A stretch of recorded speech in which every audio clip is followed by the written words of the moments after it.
Topic 21. Who would serve a God who enjoys tormenting folks in hell? So again, we're addressing, this would be an objection that a child would bring, or a discussion at the table, or just an attitude out there. Who would serve a God that would, okay. Yeah.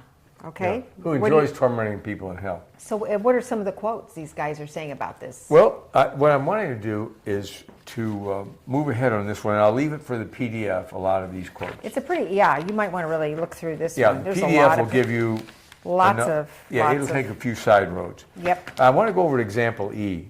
Okay. Okay. It's an example, it was an Al Jazeera interview. Okay. Okay.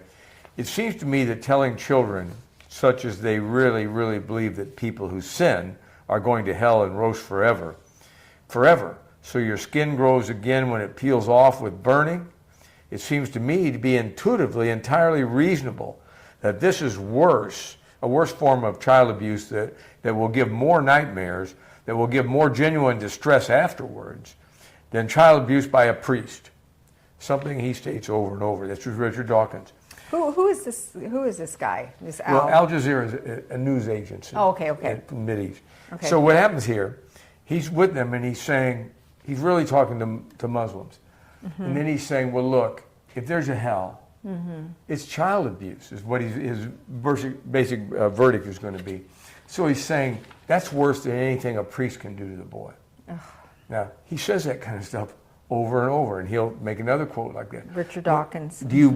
He says it so often that you know he believes it. Oh yeah. And every time he does it with one of those other guys on a stage, they do this. The other traveling sales. They the just medicine do this. show guy. The medicine Don't say show that. guy. Don't say that. Shh, They Richard. just do this. You see them, they're like, why does he go down this alley? It makes people angry with him. We want atheism to have its best foot forward, and Richard's always stepping in this same bucket over and over. Interesting. So he does it. Now, here he goes, right, look at example F. Who will say with confidence that sexual abuse, see he's back on, is more permanently damaging to children than threatening them with eternal and unquenchable fires of hell? He's equating that and saying, who can prove to me that sexual abuse of a child is worse than telling them about a hell? And you saw how he said, well, in hell your skin grows off and grows back. I mean, burns off and grows back. He's really, I guess, one more complaint I always have about him is, if you're going to tear up Christianity for a living, right, you should at least know something about Christianity. This guy is like, he couldn't pass Sunday school. Right. I mean, he knows so little about Christianity, distorts everything. Or hell. He's got something in his imagination, but he won't take the time to find one Christian who can say to him, okay, what do we believe about hell? Let's get this right before you go criticize. Where is hell? No, he doesn't give that any, because you know why? His audience doesn't know enough. They're so stupid. Young people today are so gullible that you can tell them anything, and they buy it. I mean, it's just, we're in a pathetic state today with young people. Now, let's go over there. Christopher Hitchens all worried about hell, no hell in the Old Testament. I'm not going to go there and solve that for him. I will quickly. Here's Twain, because I like Twain. I know you do. Heaven for climate, hell for society. I think he's wrong about that. You won't like the people screaming at you and the devil screaming at you at hell, and your children saying, why didn't you tell me Christianity was real? They'll be screaming at you for eternity and never-ending torment, and you'll hear your child's voice. You go ahead and live with that if you want. I don't want to, okay? Sobering. Yeah. Now, here's my man, Bertrand Russell. Okay. And Jay, you want to read that? So there is one very serious defect, to my mind, in Christ's moral character, and that is he believed in hell. I do not myself feel that any person who is profoundly humane can believe in everlasting punishment. Bertrand Russell. Yeah, this is coming from a guy who doesn't believe anything about anybody being humane. He's got a standard where my right is my right, and his right is his right, right? I make my own right and wrongs, and so does he. And then he talks about somebody being humane. It's just there's a standard that we all adhere to. I mean, these guys always do this. And as much as I liked old Bertie in his day, he's just really back to the same thing. They all like Jesus' Sermon on the Mount. right? Sermon on the Mount to them when he's Everybody's talking equivalent. about, you know, Just interaction between human beings and Right. stuff. They all love his attitude, but they always miss the point that you can't have that, and then he's the one who talks about hell constantly. Nobody talks about hell like Jesus talks about hell. He's the one who talks about everlasting, right, and gnashing teeth. He and knows. He he's knows. giving you all that, and you realize, well, Yeah. I know, but I'm going to cut out one little square of what Jesus said, and I'm going to take that in under my wing and make it my own philosophy. Well, that's the only way they ever get any of this. But old Bertie didn't do very well there, I'll be honest with you. I felt sorry for him. So if you get down to L, let me read this one because It's one of your favorites, Mark. yeah, in Mark time. Now this is going to be Mark Twain Twain. from that awful little book that only I liked in all of history, Letters from Earth. It's a miserable thing. You didn't like it. No, I you felt just sorry like Mark. for him. Yeah. I just felt sorry for him. It was his worst moment, and Sad. no wonder they tried to hide it. Yeah. In time, the deity perceived that death was a mistake. So now he's got God in the Old Testament bringing death, and then he realizes he's made a mistake. This is how Twain does this. so funny. A mistake that it was insufficient. So his view is that God's created mankind. Now he's created death, right, for a juvenile offense where Adam acted like a juvenile, right? And so he's like, he could forgive him, but no, it's going to be too petty about this. He's going to make him suffer eternally for it. Then he says, for the reason that while it was an admirable agent for inflicting misery upon the survivor, he's saying, well, he liked death, right, because it did bring misery upon people, and God's into misery. But he said it allowed the dead person himself to escape from all further persecution by dying, by going to the grave. So he said here was God's dilemma. He hadn't thought ahead is what he meant. Okay. Right. So what he's saying is that God did this thing where he's got a man. Now he wants to torture the man. So he's going to make him suffer and he's going to kill him off. But then God realizes, shoot, if I kill him off, he's not suffering anymore. I made a mistake. Right? This is how Twain sees it. So he says, this was not satisfactory to the deity. A way must be conceived to pursue the dead beyond the tomb. So God has to come up with plan B.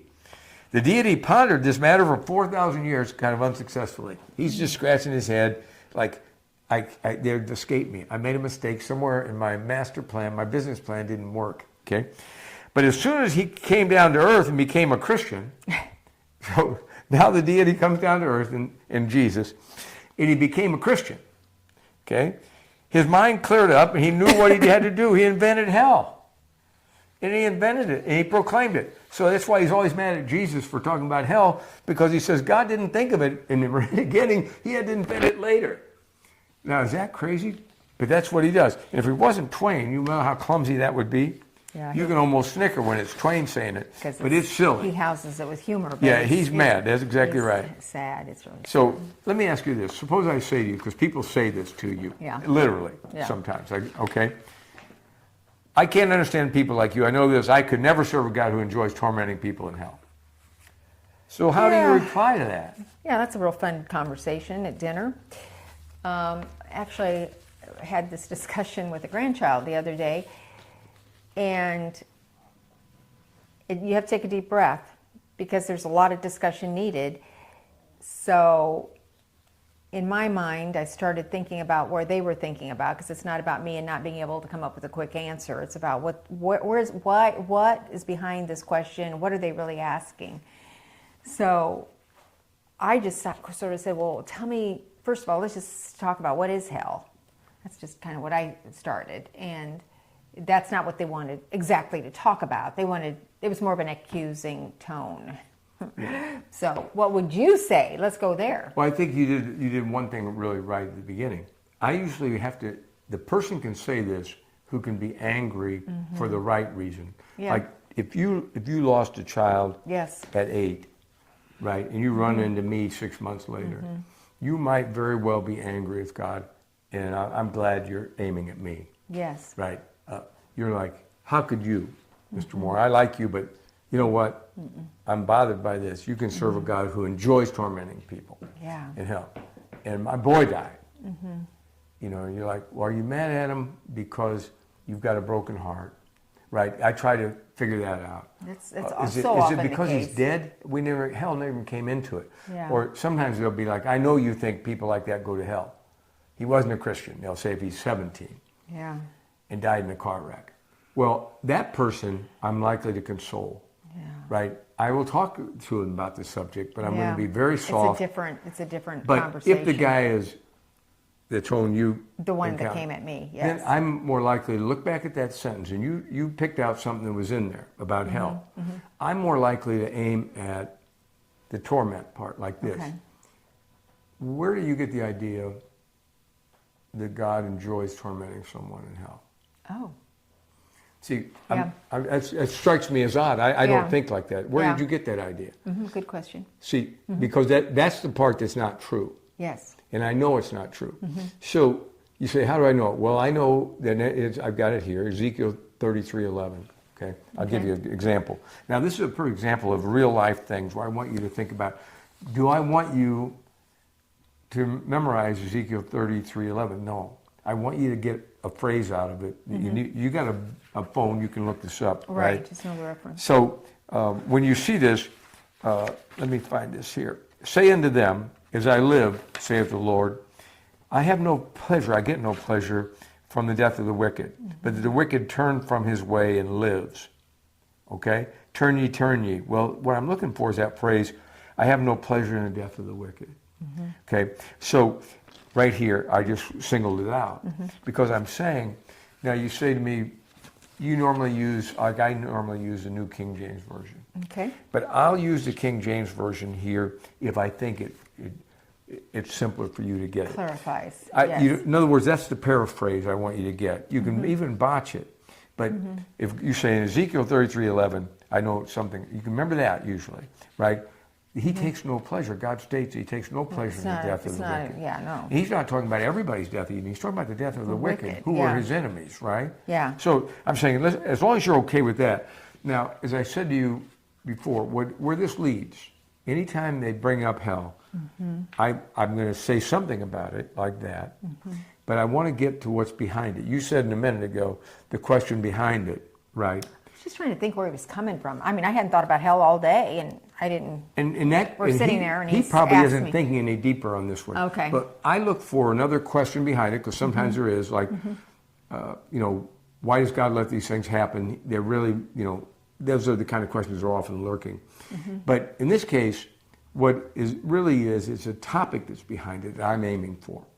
So hell comes on the stage as a product of what deeper conversation? A larger conversation. Well, punishment. Okay, and right? what is punishment? Right, punishment, hell's about punishment. Right. So what is punishment a subtopic of? Whatever the crime was, which was, we refer to it as sin. All right, so that's another subtopic Yeah. under the bigger thing I'm looking for. Right. What's the umbrella? Justice. Justice. Yeah. So all these Yeah. things that you just said fall under justice. Okay. So I know I want the conversation. So I will say to somebody, let me ask you, is the topic we really should be thinking about, maybe you're really mad about justice? Well, yeah, maybe. But with this child, I think he just didn't want there to be a hell. Because he was told in But school. I'm saying, there like, was- see, here's yeah. what I don't want there to be a hell either. Because he didn't want to be any. So let me ask you this. Even though we're agreed, I wish there didn't have to be one. Right.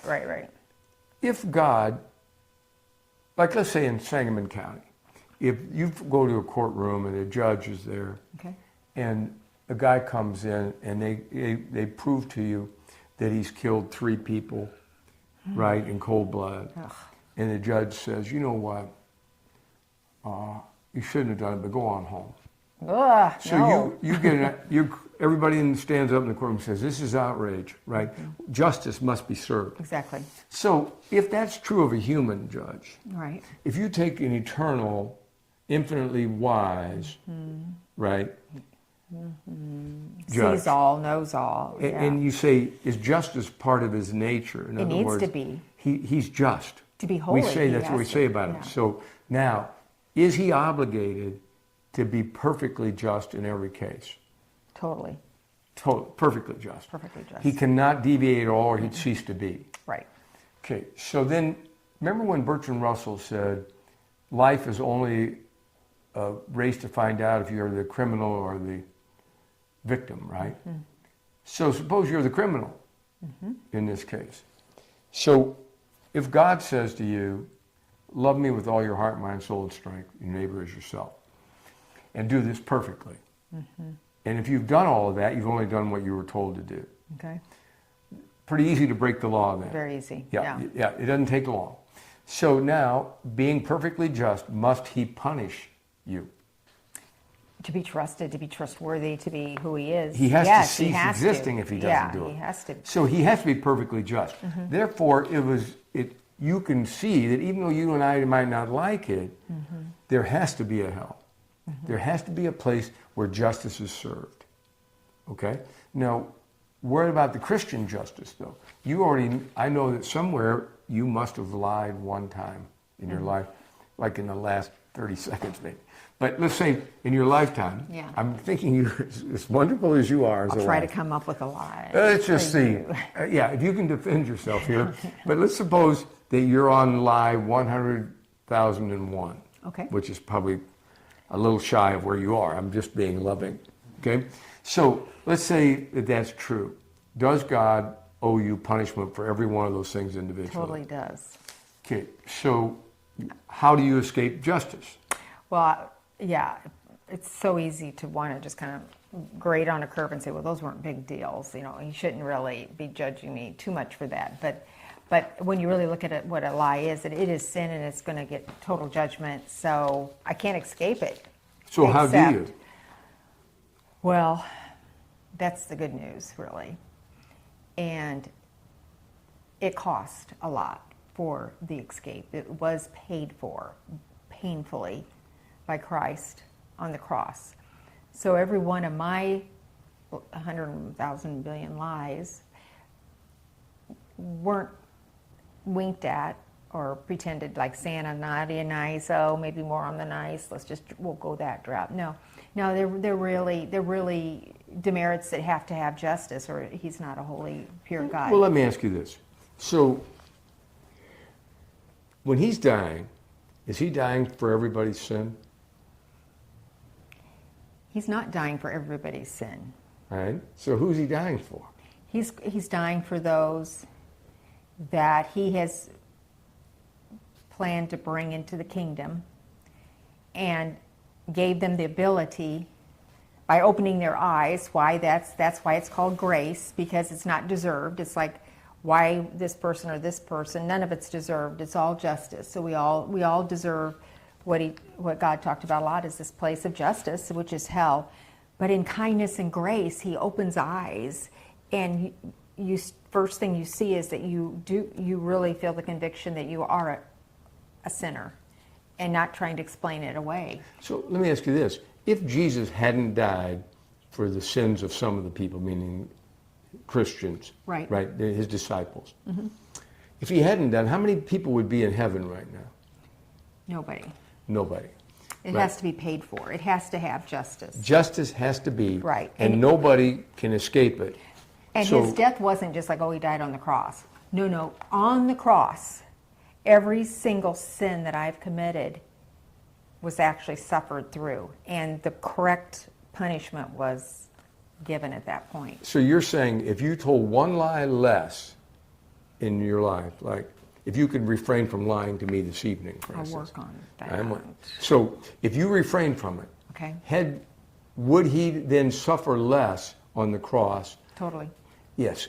Every time that you sin, right, even though we say it's already forgiven, remember, that's true, but you should not live like that. Right. You should realize, my goodness, I'm causing suffering. And you say, well, that's hard for me to do it. It's not hard for the eternal to keep track of these things, okay? So you want to be grateful for grace. And you also want to realize there's a flip side to what I just asked you. So does a sinner in hell, or is everybody punished equally? In hell, no. Okay, so why wouldn't they?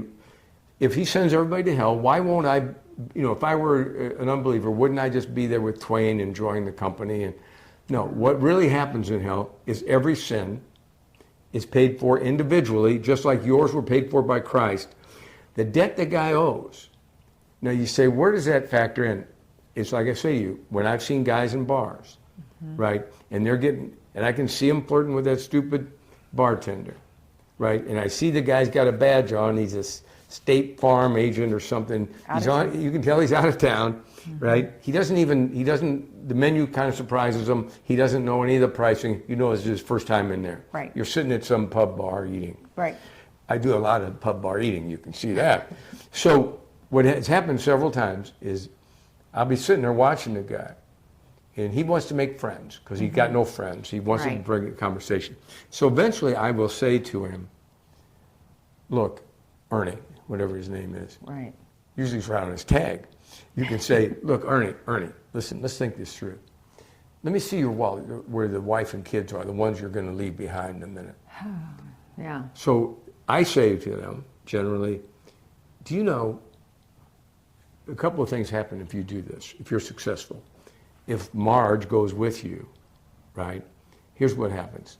One, Marge has probably got a venereal disease. I still think it's cheaper to drive to the hospital and ask them to inject you with one. If you just have to take one home, just do it on that basis.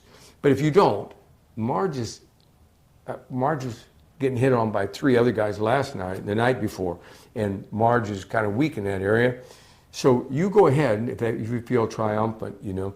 But let me see the kids' names and all that, so I can make sure that they're going to grow up without you when your wife finds out. Now, the other thing is, do you understand that if you go to hell, every one of these things you're going to suffer for it. You're going to suffer from knowing Marge. All she's doing is her job. You walked in here, she hasn't done anything wrong. You're just clever enough and got enough money in your pocket to cause yourself a problem. So inevitably, they quit.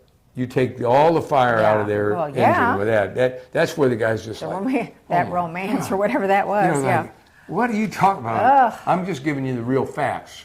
You may not understand reality, but I do. I'm sure that bartender loves you. Well, it thins them out a little bit. Probably hurts the tips too. Oh. But I'm saying that tells you that people haven't considered the consequences. Like, a guy will say to me, "I'll just go to hell." I'm like, it isn't that simple, bud.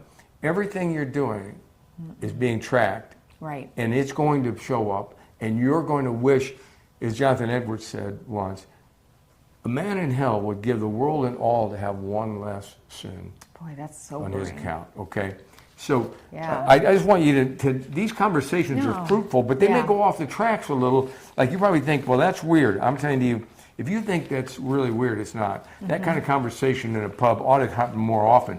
It ought to happen when a guy in your office is trying to cheat, right? People ought to do that, but they don't. So I wanted to close with this part by Edwards, because Jonathan Edwards is a guy who thought about hell and heaven a great deal, and a great deal better than I can. Okay, so every time I marvel at these things that he would preach to his people. Okay, here, just listen to this: that God will execute the fierceness of his anger implies that he will inflict wrath without any pity. You remember in Romans, we get this passage that says, Romans 2, you're storing up wrath for the day of wrath. See, that's where you get this idea that there's gradations in these things, okay? When God beholds the ineffable extremity of your case, God's watching, and sees your torment to be so vastly disproportionate to your strength.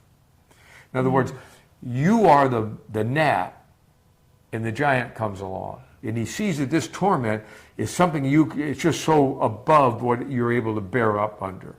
And then he says, and sees how your poor soul is crushed and sinks down, as it were, into an infinite gloom. He will have no compassion on you. Okay, what? Justice. Yeah. He will not forbear the execution of his wrath or in the least lighten his hand. Your inability to suffer this way will not mitigate it at all. Okay? You've decided to be his enemy, and he's decided to be just with you. He doesn't relish it. No. He doesn't take pleasure in it. No. But he's going to be just. That's okay? what the And there shall be no moderation or mercy, nor will God then at all stay his rough wind. Wow. He will have no regard to your welfare, nor be at all careful lest you should suffer too much in any other sense. Then only that you shall not suffer beyond what strict justice requires. That's what I've been saying this whole time. What strict justice requires is what you're going to suffer. And Edwards is saying that. Nothing shall be withheld because it is so hard for you to bear. Therefore I will also act in fury. Mine eye shall not spare, neither will I have pity. That's a direct quote from the Lord himself. I will deal with you in fury. My eye shall not spare, neither will I have pity. I'm being perfectly just, is what he's saying in parentheses. Sin is so much more horrible than I even think of it as. So what I'm saying, like a passage like this, you can say, well, Bill, I can't remember this thing, and I probably couldn't. I'm like, choose a sentence or two. The idea about what he's saying, like no matter when God sees that you can't forbear this, whatever this torment is, he will not show you mercy. He will give you justice. See, he's going to be fair with you, and he will not delight in it, but he will be firm in his justice. And you need to know that's hanging over your head. And every night when you go to sleep, he's giving you breath to get up right in the morning. And you take it for granted. And you're his enemy the whole time. Why would you sleep well? Okay, so this is, now we're down to the last question. Can you talk like I'm talking as a Christian? I'm saying if you don't, you're not being fair to people, right? People are getting ready to go to hell. You know it, and what? You're so polite you can't find a way to talk to them through a conversation where you put them on some kind of alarm. You don't have to be this fierce, but you better have this in your head. Not be ashamed of the fact, right? And you need to every day live in the light of, I'm only escaping this. Why? God sovereignly showed mercy to me. Okay? Now, what could I owe him in return for that, do you suppose? Your life. Everything. Yes. And does he get it? No. No, I do. I'm a miserable example of it. Yeah, live for self. But it's the only thing that sobers you up to this. Okay? Well, I think that the reality of that this is really a place, and it's really going to be something everyone is going to either escape from or encounter forever. No wonder there's so much out there to try to play down and joke, get rid of hell. And it's actually in churches now that there is not hell, nor are we talking about it much in churches. And it's the thing that Christ talked about the most through Scripture to everywhere he went, because that's the point. The day of judgment. The day of judgment. Whether you like it or not, it's there. No, it's coming. Yes. So we need to do this, but I just want you to know, whenever the conversation, if you could do this, every time hell, one of those kind of objections go, if it rings that bell about justice, that's where I'm headed, somehow I'm supposed to get to justice. I'm saying you might stumble, but after you have a couple of those conversations, you'll realize there's 100 roads from that accusation to justice. But you want to get to justice. So that's what hell's about. Yes. It's not about just the torture. It's not about it's justice. In the end, you had hell, but you were going to wipe out that little thing he threw in about God enjoying the torment. That's why you have Ezekiel 33:11. Yeah. Similar kind of thing. Yeah, because that isn't. No, he's not. No, that's not who God is. No. God is good. God is kind. God is loving, and he brings grace to our lives. Yeah.